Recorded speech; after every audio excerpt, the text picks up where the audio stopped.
복음을 몸의 복음이라고 합니다. 우리 예수님께서는 인간의 몸을 입으시고 이 땅에 탄생하셨습니다. 성육신하셨죠. 우리 예수님께서는 몸의 죽음을 죽으셨습니다. 우리 예수님께서는 죽은 자 가운데서 그 몸이 다시 부활하셨고 그 신령하고 영광스러운 몸이 승천하셨고 그 영광의 몸으로 다시 이 땅에 재림하시는 것입니다. 주님께서 재림하실 때 우리의 몸도 부활해서 영혼만이 아니라 우리의 신령하고 영광스러운 몸이 새하늘과 새 땅에서 영원한 삶을 살게 되는 것입니다. 하나님께서는 인간을 영혼과 육신을 가진 존재로 창조하셨습니다. 따라서 성경은 영혼과 육신이 다 같이 소중하며 우리 하나님께서는 영혼과 육신의 은혜와 복을 주시는 분이라고 말씀하고 있습니다.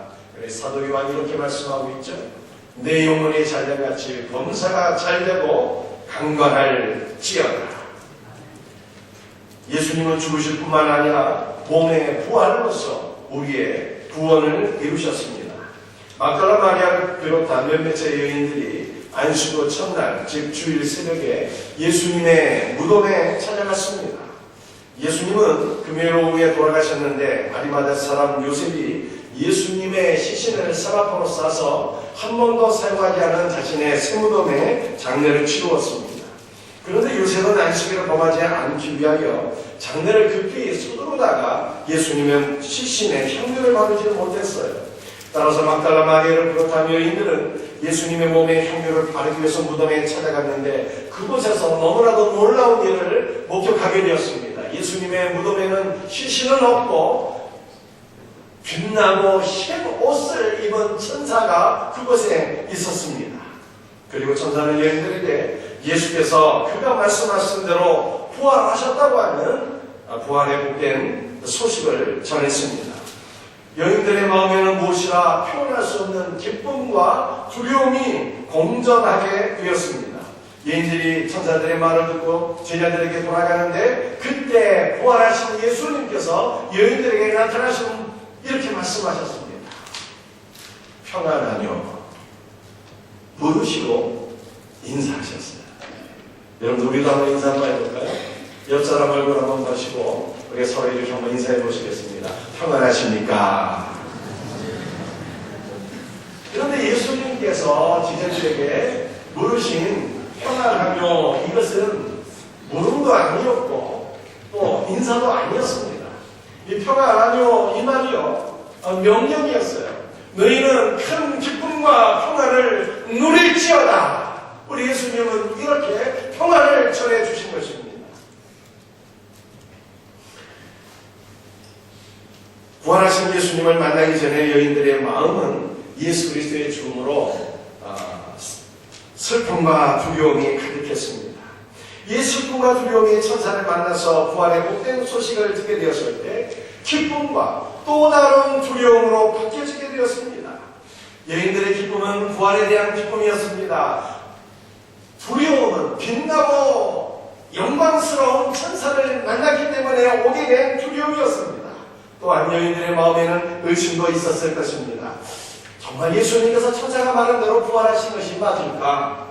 이렇게 아주 복합적인 감정이 여인들 안에 자리 잡게 되었습니다. 그런데 부활하신 예수님은 여인들을 만나셔서 이렇게 말씀하신 거예요. 너희는 평안을 누릴지어다. 이렇게 말씀하셨어요. 부활하신 예수님께서 여인들에게 주신 말씀은 믿는 모든 성도들에게 주신 복된 명령입니다.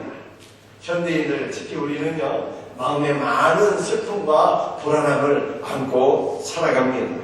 질병과 노후와 죽음에 대한 불안이 있습니다. 자녀들의 문제 또는 가정의 여러 가지 문제로 인해서 슬픔과 고통을 안고 우리가 살아가고 있지 않습니까? 그런데 주님께서 우리들에게 이렇게 말씀하시는 거예요. 너희는 주 안에서, 내 안에서 큰 기쁨과 평안을 누릴지어다. 어떻게 우리가 기뻐하며 평안을 누릴 수가 있습니까? 우리의 마음은 슬픔과 고민이 가득한데요. 나를 위해 죽으시고 나를 위해 다시 사신 우리 주님 예수 그리스도를 바라보게 될 때, 그분의 사랑과 은혜를 믿고 경험하게 될 때, 우리의 심령 안에 하나님의 나라가 임하고 경험되어질 것을 믿으시길 바랍니다. 우리 예수님께서 기도하시고 죽으시고 부활하신 그 겟세마네 동산에 이 세 가지 역사에 기도하시고 죽으시고 부활하신 그 겟세마네 동산이 결국 우리에게 무엇을 가져다 주게 되었을까요? 우리 안에 에덴 동산, 아담이 잃어버린 그 에덴 동산을 우리에게 다시 가져다 주게 되었어요. 여러분, 에덴이라고 하는 말이 무슨 뜻일까요? 에덴은 기쁨과 즐거움의 동산이다, 이 뜻이에요.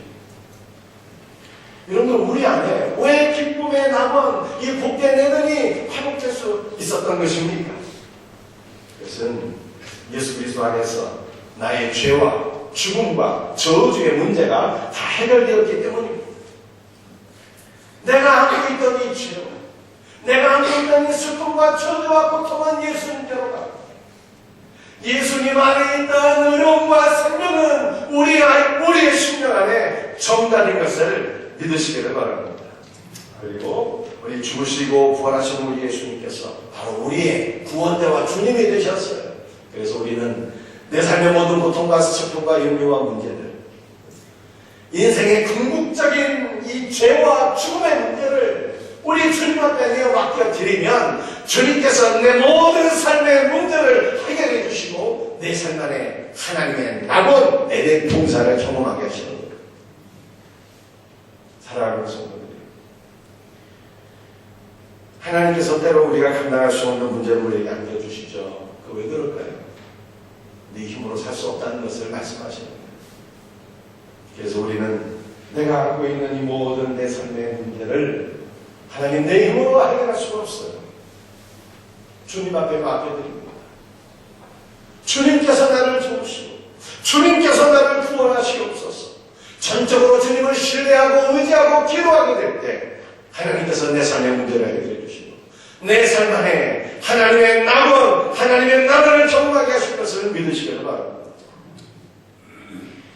우리는 특별히 이사야서 43장 1절 말씀을 통해서 예수 그리스도의 그 죽으심과 부활의 의미가 무엇인지, 그의 죽으심과 부활을 통해서 우리가 무엇을 경험하게 됐는지 이것을 깊이 깨달아야 합니다. 구약성경 이사야 43장 1절 여러분들 교재를 보시고 제가 함께 읽도록 하겠습니다.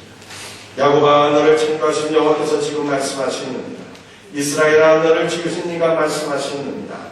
너는 두려워하지 말라. 내가 너를 구속하였고 내가 너를 지명하여 불렀나니 너는 내 것이다.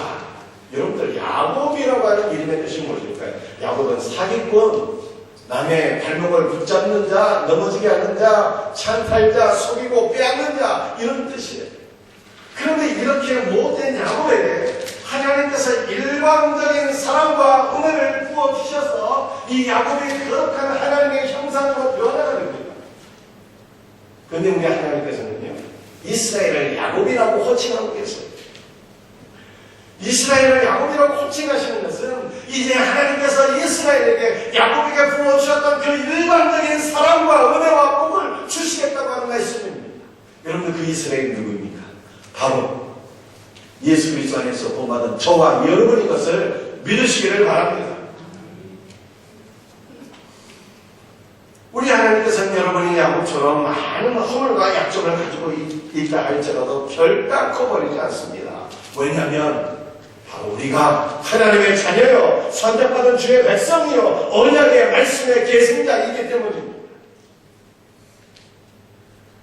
때문에 하나님께서는요, 선택받은 우리 자녀들에게 막 일방적인 사랑과 은혜와 복을 보여주시는 거예요.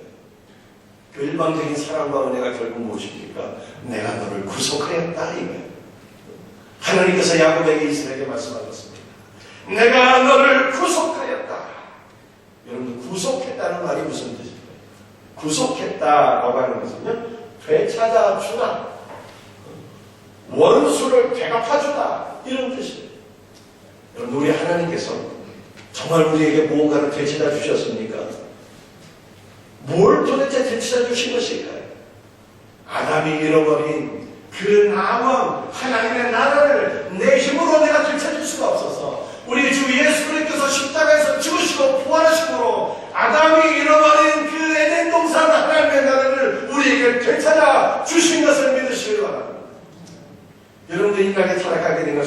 마귀의 그 유혹 때문이었잖아요. 그래서 마귀가 우리의 원수이고 마귀가 하나님의 원수인 것입니다. 그런데 우리 구주 예수 그리스도께서 십자가에서 죽으시고 부활하심으로 그 부활의 권세가 사탄의 머리통을 깨 부수시고 마귀의 권세로부터 우리를 해방시켜주시고 우리를 자유케 하신 것을 믿으시기를 바랍니다.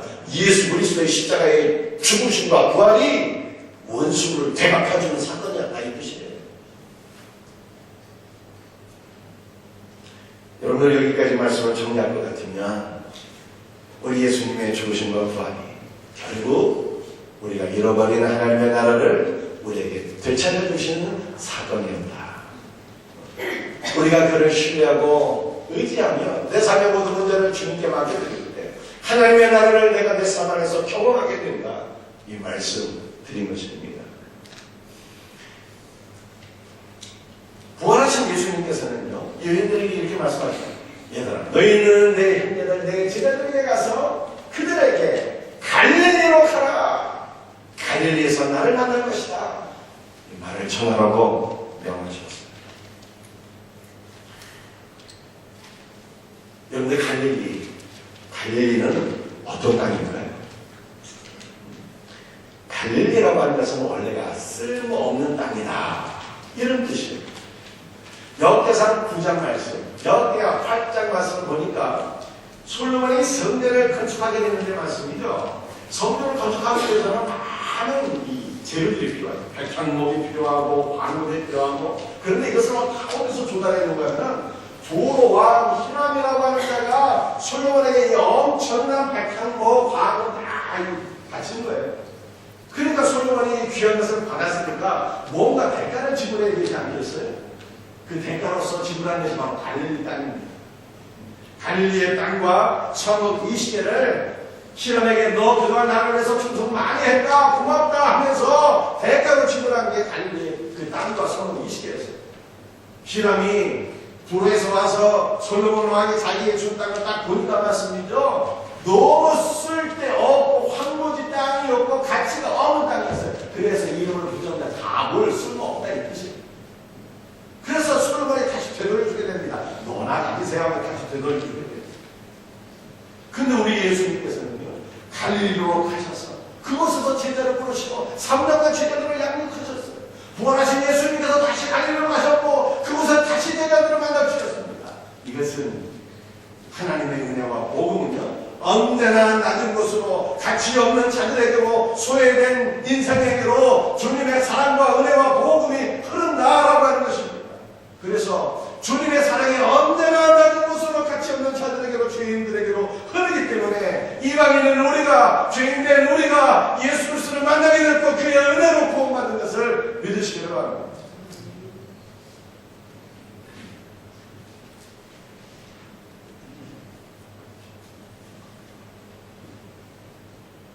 우리 주님의 명령을 따라서 제자들이 갈릴리로 가서 한 산에서 예수 그리스도를 만나게 되고 우리 예수님께로부터 전도의 대사명을 부여받게 됩니다.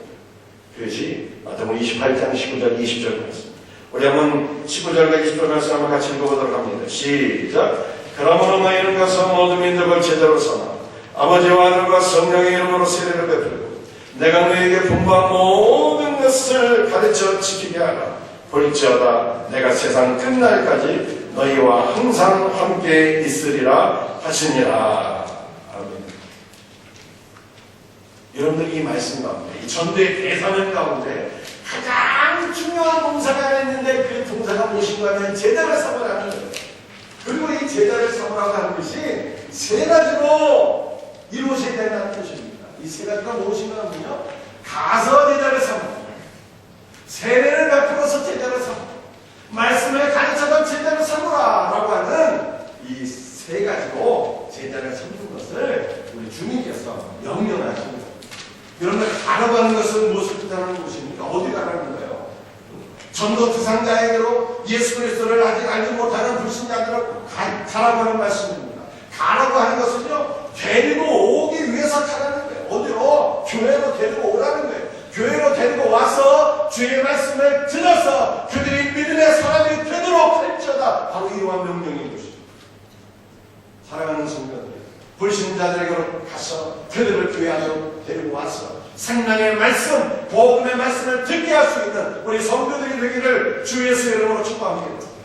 두 번째는 세례를 베풀어 제자를 삼으라는 거예요. 세례. 여러분들 세례라고 하는 것은 한자가 무슨 뜻이겠어요? 씻을 세제, 예식 예자, 씻는 예식이라고 하는 뜻이잖아요. 그런데 원하는 것은 전혀 그런 게 아니에요. 예식이 아니에요. 예식이 영적인 생명을 가르치는 것입니다. 세례라고 하는 것은요, 두 가지 의미를 갖고 있는데 담근다, 씻는다 그런 뜻입니다. 원래 지금은 여러분들 교회 안에서 약식으로 세례를 베풀지만 머리 위에 이 물을 이렇게 적시고 세례를 주지만 맞습니다. 원래는 세례요원이 어떻게 했어요?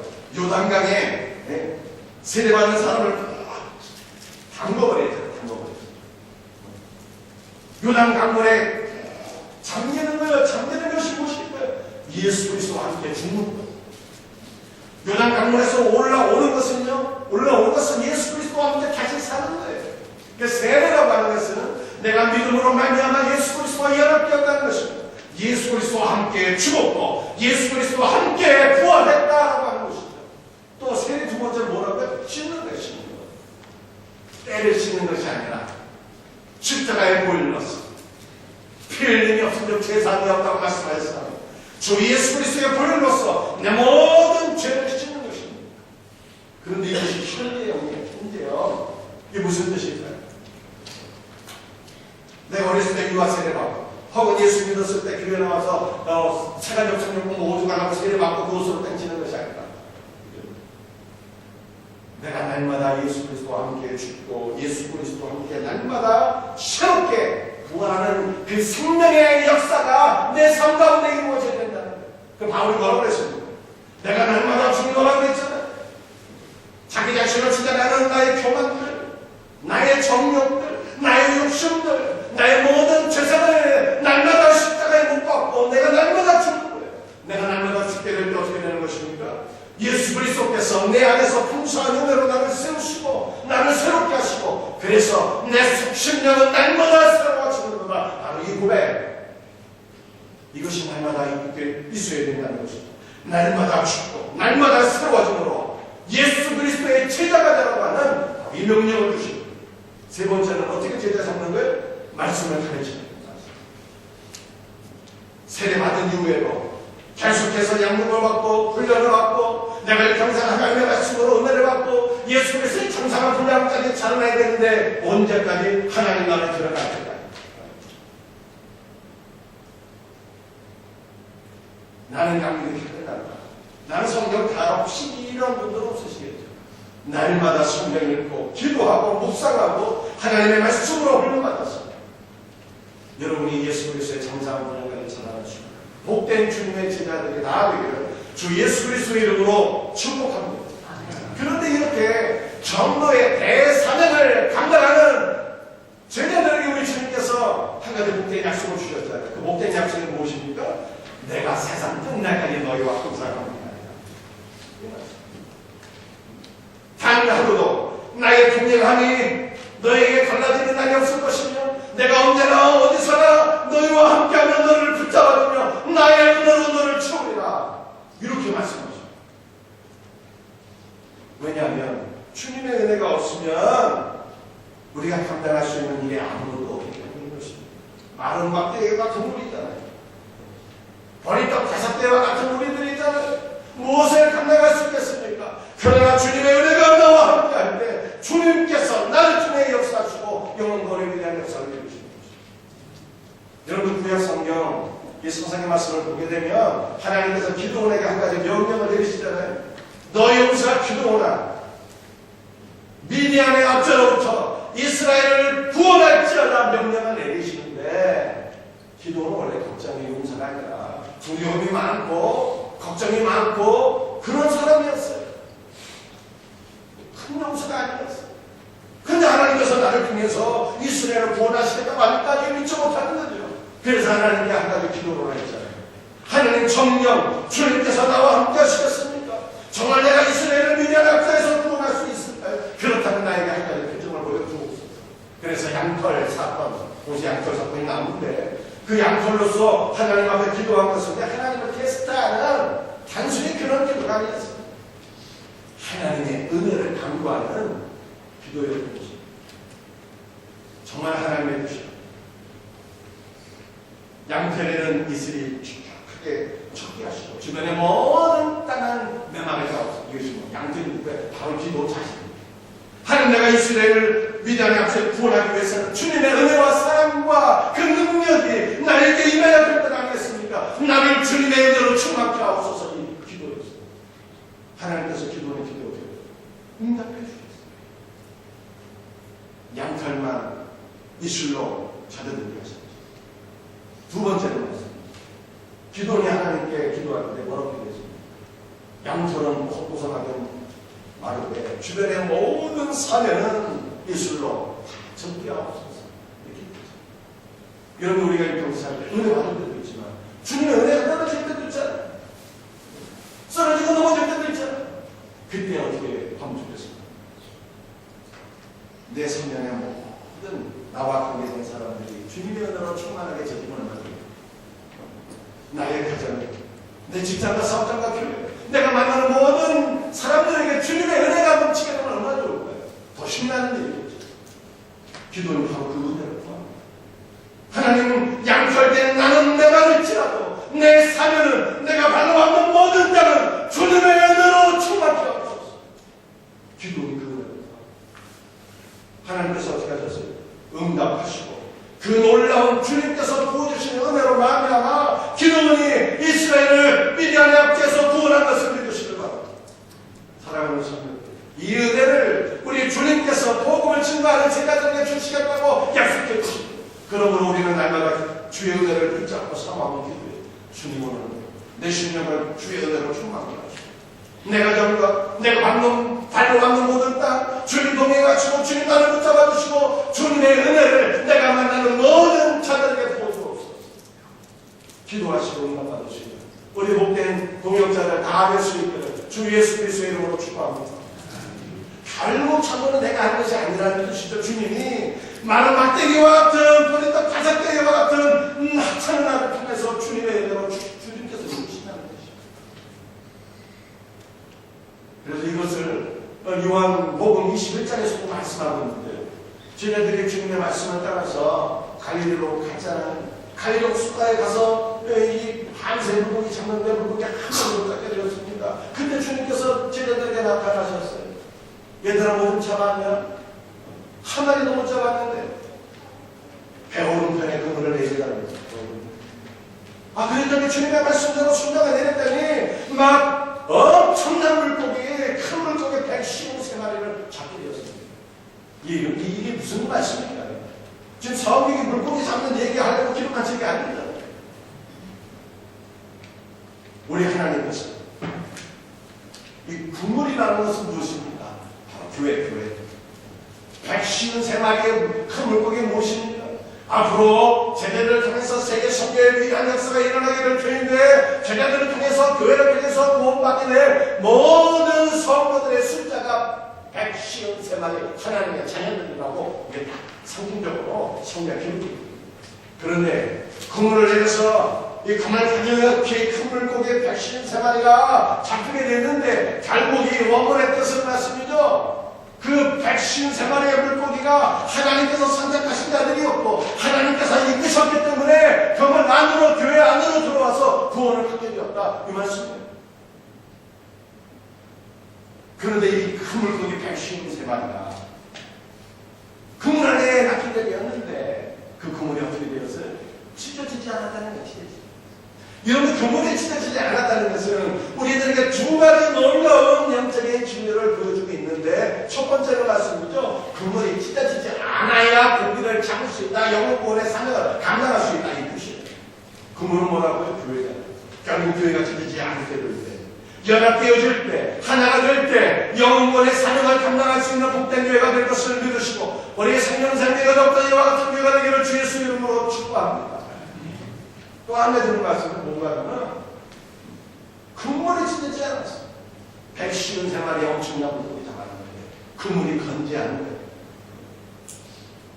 이것은 어떤 교회가 주님 다시 오실 그날까지 건재하고 사명을 감당하고 승리할 수 있을까? 라고 하는 것을 우리들에게 보여주고 있는 것입니다. 어떤 교회입니까?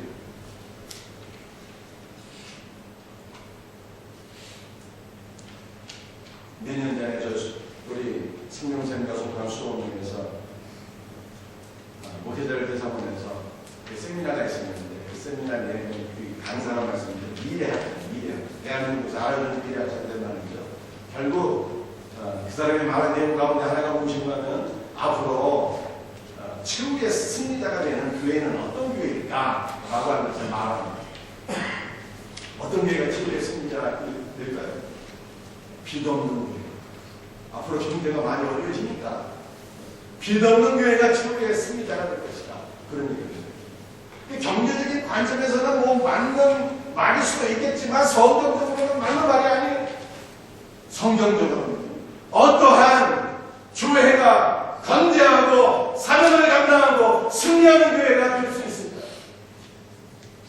그래서 복음을 증명해서 영혼을 구하는 왜 그렇습니까? 복음을 증명해서 영혼을 구하는 그 교회 주님이 함께 하시다는 거예요. 내가 세상 끝날까지 너희와 함께하리라. 마르지 않는 하나님의 의도로 주님께서 내 십년만의 주변을 다 조성해 주시기 때문에 바로 그 교회가 최후의 승리자가 됩니다. 사랑하는 성도, 오늘 이 약속의 말씀, 하나님 나를 주님의 의도로 채워주시고 우리 생명생계가 복음을 증거하는 영혼을 구원하는 대상을 잘 감당하시고 내가 이루는 것이 아니라 나를 하나님께 드릴 때 하나님께서 이루실 줄 믿습니다. 그리하면 우리 생명생계가 최후의 승리자가 되고 간제하고 사명을 감당하고 주님 앞에 인정하는 복된 은혜가 있게 하소서. 이렇게 기도하며 나아갈 수 있는 복된 은혜가 있게 주 예수 그리스도의 이름으로 축복합니다. 말씀을 마치도록 하겠습니다. 오늘 제가 두 가지 말씀드렸죠. 하나님 우리 예수 그리스도의 죽으심과 부활이죠. 그 예수 그리스도의 죽으심과 부활이 우리에게 결국 하나님의 나라를 회복시켜 준 사건이었다. 내가 이것을 믿게 될 때, 내 삶의 모든 문제를 나의 구원자의 주님이신 주님께 믿음으로 맡겨드리게 될 때, 주님은 내 삶 안에 하나님의 평강, 하나님의 나라를 경험케 하시는 분이에요. 믿고 의지하고 신뢰하시길 바랍니다. 그리고 우리의 신뢰는요, 주님 앞에 기도하는 것으로 나타나야 됩니다. 두 번째 말씀이 무엇입니까? 제자 삼는 거죠. 주님 앞에 두신 가장 위대한 삶. 제자 삼고, 가서 제자를 삼고, 세례를 베풀어 제자를 삼고, 말씀을 가르쳐 제자를 삼고, 내가 하는 게 아니라 주님의 은혜가 하시는 거예요. 사명을 감당하기 위해서 하려야 돼요. 이 사명을 감당하는 교회가 결국 최후의 승리자가 된다고 합니다. 이 복된 말씀을 우리가 기억하면서 우리 생명샘교회 안에 이 놀라운 은혜가 경험되어지기를 주 예수 그리스도의 이름으로 축복합니다. 우리 다 같이 일어나셔서 우리 찬송하시겠습니다.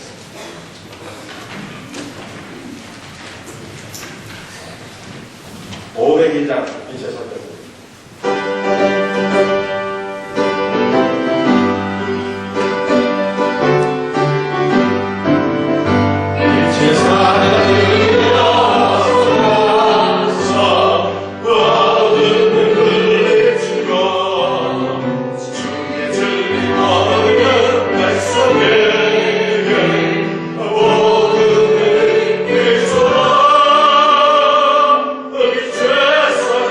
주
오늘 주신 말씀을 붙잡고 우리 함께 기도합시다.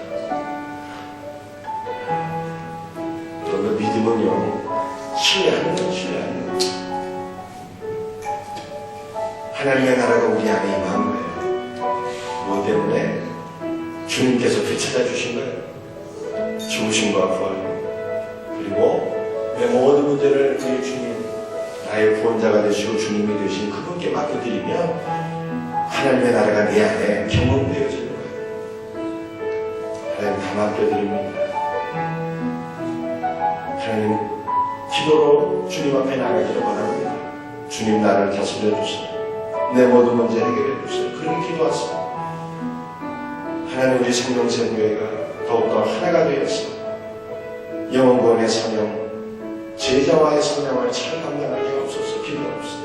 그래서 주님 다시 오시는 그날까지 건재하고 찢어지지 않는 승리하고 사명 감당하는 교회가 되게 없어서 오늘 주신 말씀을 붙잡고 다 같이 주여 한번 외치며 기도드리기를 원합니다. 주여 너를 베풀어 주옵기를 간절한 마음으로 기도하옵소서. 아버지 하나님이 아버지 사랑하는 성도들, 아버지 나를 위해 죽으시고 나를 위해 구원하시고 다시 사신 우리 주님을 바라보게 하시고 주님 앞에 내 삶의 모든 문제를 내어맡겨 즐게 하여 주옵소서. 주님께서 저는 내 안에 하나님의 나라를 이루셨사오니 그 하나님의 나라를 경험하며 그 놀라운 은혜와 기쁨을 누리며 살 수 있는 복된 성도들이 될 수 있도록 우리 하나님이 함께하여 주옵기를 간절한 마음으로 기도와 소원드리옵나이다. 우리 하나님 아버지 도우시옵소서. 아버지 하나님 오늘 시간에 간절한 마음으로 기도와 소원드리옵나이다. 아버지 하나님 주님, 아버지 하나님 무사히 마신 주님, 오늘 시간에 우리 안에 임하시옵소서. 주님께서 맡겨주신 것을 사명되시고 감당할 수 있는 은혜와 힘을 주옵소서. 아버지 하나님 제자 사도라가는 그 말씀 가르쳐서는 한도 세례를 주어 제자들로 말씀을 가르쳐서 제자 사명이 복된 사명 감당하기를 원합니다. 내가 적는 것이오니 주님의 은혜로 나를 채우시옵소서. 아버지 나의 모든 삶의 영역에 주님의 은혜의 담대로 아버지의 적셔들게 하시고 아버지 하나님 주님께서 함께 하시는 그 놀라운 은혜가 아버지 나에게 임해서 내 삶의 모든 영역에 임해서 사명 감당을 끊어들게 하여 주옵시고 아버지 사명을 잘 감당하다가 아버지 성령생명회가 중국교회가 간제하고 사명을 감당하고 승리하는 교회가 될 수 있도록 우리 주여 도우시옵소서. 역사옵소서. 감사하고 주 예수의 이름으로 간절히 기도드립니다. 아멘. 아버지 하나님 감사합니다. 오늘도 주께서 아버지 하나님의 주신 말씀을 붙잡고 간절히 기도합니다. 아버지 하나님, 우리의 마음이 때로는 슬프고 불안하고 염려로 가득 차 있다 할지라도 좌절하는 자 없게 하시고 나를 위해서 죽으시고 나를 위해서 다시 사시고 우리에게 하나님의 나라를 되찾아 주십니다. 우리 구주 예수 그리스도를 바라보고 우리 구주 예수 그리스도를 신뢰하고 우리의 모든 문제를 기도로 주님 앞에 내어 맡겨드렸어요. 주님께서 내 삶을 통치하시고 내 안에 하나님의 나라를 경험케 하시는 그 놀라운 은혜를 누리며 살 수 있도록 주님 역사하여 주옵소서. 아버지 하나님, 주님께서 맡겨주신 대사명 가서 제자를 삼고 세례를 베풀어 제자를 삼고 말씀을 가르쳐 제자를 삼는 이 놀라운 사명 감당하기를 원합니다. 주의 은혜로 감당케 하옵소서. 마른 막대기와 같은 자들입니다. 보리떡 5개와 같은 아버지 하찮고 연약한 자들입니다. 그러나 주님의 은혜로 우리의 삶을 아버지 충만케 하시고 주님의 은혜로 우리의 심령을 적게 하옵시고 주님께서 부어주신 그 놀라운 은혜로 말미암아 아버지 사명 감당하는 은혜가 있게 하여 주옵소서. 하나가 되어 사명 감당하기 원합니다. 아버지 사명을 감당하다가 최후의 승리자가 되기를 원합니다. 주여 붙잡아 주옵소서. 아버지 하나님, 오늘도 아버지 앞에 나와서 귀한 예물을 구별하여 드립니다. 열의 하나를 구별하여 드립니다. 감사의 예물을 드립니다. 성교와 구제의 예물을 드립니다. 주정목론과 원리교정과 장사를 위해서 드려지는 모든 예물들 하나님의 나라 하나님 영광 위하여 아름답게 귀하게 쓰임받게 하여 주옵시고 모든 예물들을 통해서 주님 홀로 영광 받아 주옵소서. 모든 것을 감사하고 사랑 많으신 주 예수 그리스도의 이름 받들어 기도드립니다.